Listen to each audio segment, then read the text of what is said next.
The Soweto Towers are standing tall in South Africa's biggest township. Its rich political history, propelling a thriving tourism sector, also brought to a halt by the COVID-19 pandemic. Bavenda Hills B&B, situated close to the famous Vilakazi Street, would be bustling with international guests at this time of the year, but alas, it's been operating since the early 2000s, and this is the worst it has seen. It's the worst tourism month since I've been in the industry. I've been in the industry since 2006. And today I just woke up not even thinking of tourism. Usually this is our peak time. And I don't even want to think of the figures because that just depresses me more. I'm trying to think of how we're going to survive until the end of the year. It's a great challenge because about 70% of our income comes from international tourism, and then the 30% is the domestic tourism. Now, the domestic tourism is just struggling to get off itself. So, and the international tourism is actually non-existent. The borders are still closed. So it's absolutely frustrating for us to even open doors and say, yeah, we're waiting for clients, because even the domestic tourism has not picked up. So we can't even scrape something off the 30% that we normally do get. It's a double blow for the Lutagas.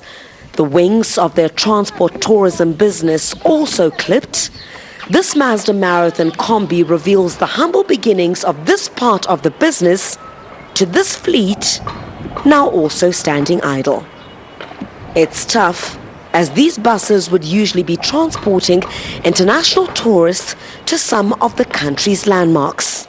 We couldn't plan for any of what was coming, and right now it's all about survival. So it's tourism month, but we're talking about survival this tourism month, unlike all the other years that we've gone through. Lebu's backpackers in the township, also a far cry from its bustling self. Despite government relief, it's becoming harder.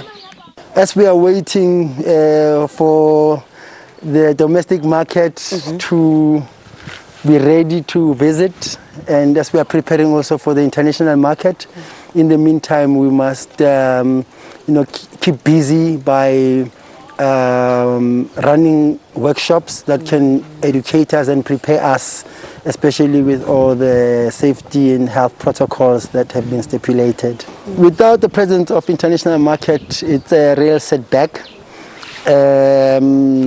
because when we started into this business, it's because we saw tourists coming in. We've never imagined tourism without, international tourists. So it means that we need to go back to the drawing board and find new ways of doing things, how we can package, how we can attract the new tourist that is coming, but also make sure that our offerings, again, are not far from what the locals would expect also.